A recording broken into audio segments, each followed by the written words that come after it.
Hello everyone, this is Chicken and this video will be a little bit different and it will all be about the cassettes, my recent exploration of the cassette format, and this mostly includes this type of cassette, the 8mm Video 8 format. So first off, I have here just a little size comparison. This is a normal VHS tape. It's rather big, it's clunky, it's very good. Here we have a VHS-C. It's a very compact form of the normal cassette, and with an adapter you can actually watch this video on a normal VCR.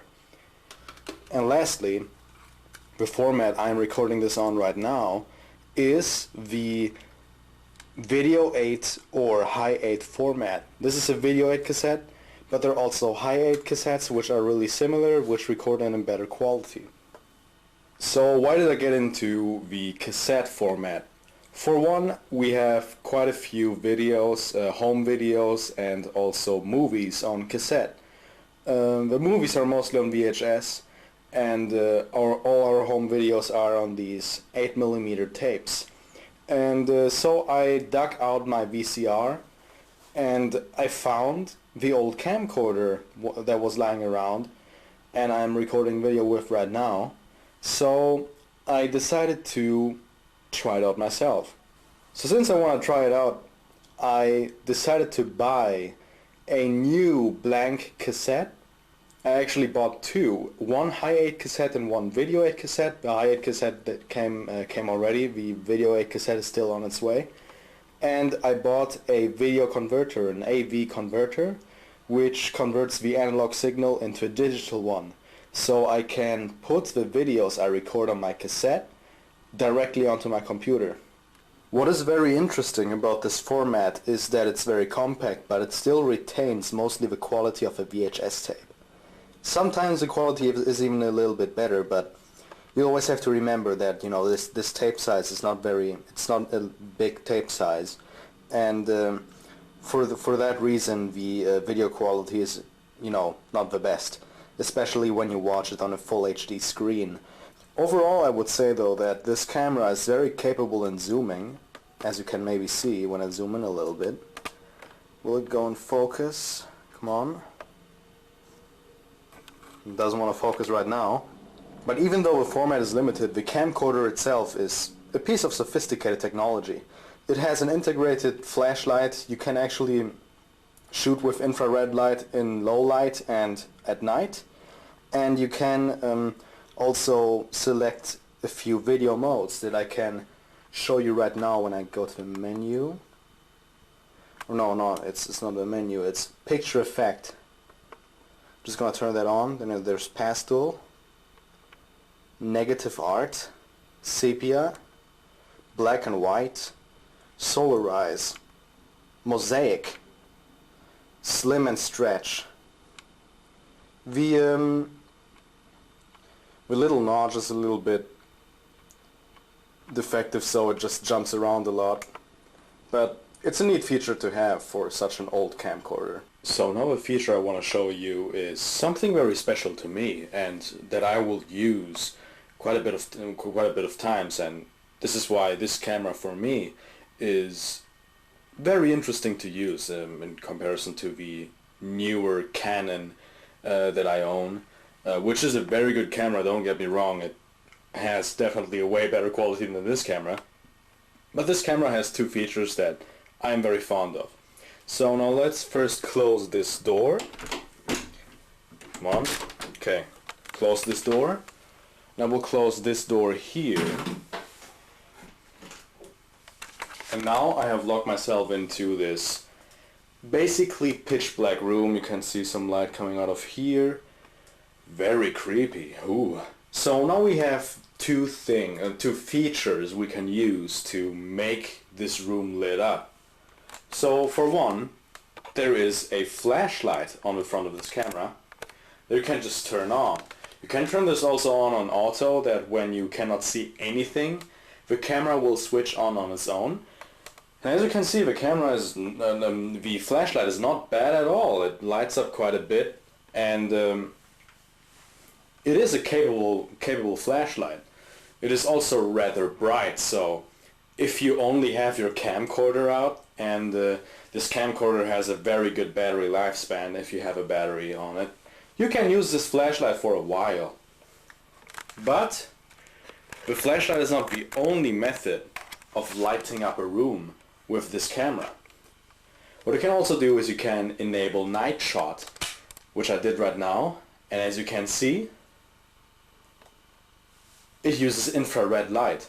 This is not the flashlight.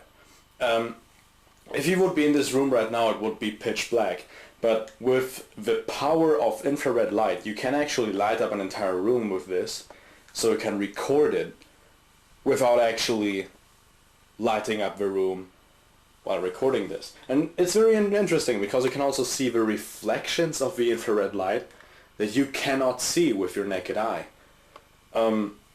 Very great technology, very great feature that is integrated, and I can see me using this all the time. It's a very great feature, and I'm very glad that it's integrated into this camera. So now let's test the zooming capabilities of this camera. So I've positioned myself a little bit further away, and then I will zoom into a cassette clamshell casing. So let's just start zooming. Good. So it retains the quality still. And you can now clearly read this cassette, Tom and Jerry 2. So let's just zoom in further. And further. And this is all the way we can go. Now the camera is really shaky. But yeah, the zoom is really powerful in this camera, and it seems to be rather good. What also seems to be the case, now I cannot really showcase this, but if you zoom into a face of someone else, there isn't that much distortion. This lens does not distort too much. So it has great zooming capabilities, the camera is equipped with many amazing features, and the camera distortion is very minimal. So things look very lifelike, very realistic in the sense of, distortion. Now you might ask how I get the video on the PC exactly, and I do it with this device. This is the converter, the AV composite converter, which converts the analog signal into a digital one, and it uses this cable here with which you can connect your AV cinch cable. And the other end of the cable, which is also a cinch input, or output rather, connects directly to the camera. And like this we can actually record for one the video and then the audio. So the yellow cable is the video and one of the other cables is the audio. What you gotta keep in mind though is that this camera only shoots in mono, so you will only hear the audio in one ear, and I can demonstrate this right now. This is what it will sound like when you record the video to your PC with this certain software. Now the software looks like is like this. This is the interface of the software where you record everything. You can set different settings. For example, the video recording type. If you're European, you will have to choose PAL. The quality, you can set the quality of this. Split size. Then maximum recording time, which you can see is basically 24 hours, which is really insane. And you can even like choose a filtering type, like clean noise, or just battering the noise, like reducing it. And then you can set an output folder, and I output it on my HDD. Then you see up there are more windows. Then you can edit the video how you want, but I don't use this feature because I use Premiere. And you can even burn a video on DVD, but this is a feature that I never will use since I don't use DVDs. So when you record the video on this window here, the video will be showcased, and it will be an MPEG-2 format, so a very old format. So you just take this video, you drop it on your desktop, and that's it. You recorded a video from your analog camcorder to the PC. What is also rather cool with this camera is that you can also have some other recording types. For example, you can have it on full auto, then you can change it to, you know, portrait mode, like different modes. I don't even know what many of them do. I just set it on one mode and then just leave it like that. And you can also manually change the exposure, and I will do that right now. I can just put the exposure down, I can put it back up again, and it's better to have a picture overexposed with this camera than underexposed, because when you underexpose the shot there will be much more noise in the picture. It will, like, the ISO will get bumped up to a maximum. You can also set the focus manually when you switch the focus switch to manual. You can do it yourself with a little wheel that you can turn. And it's a nice thing to have, although with a camcorder maybe it's better to just keep it at auto, because for one it's rather uncomfortable to reach out to the wheel because it's at the very end of the camera, and second, you know, like the autofocus on this camera mostly is very good and capable, so I never find myself really needing this feature.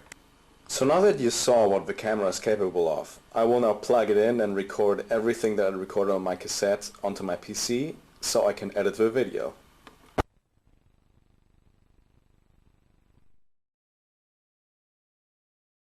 So what would I do with a camera like this? Mostly it will be just, you know, cashing in into the whole nostalgia meme.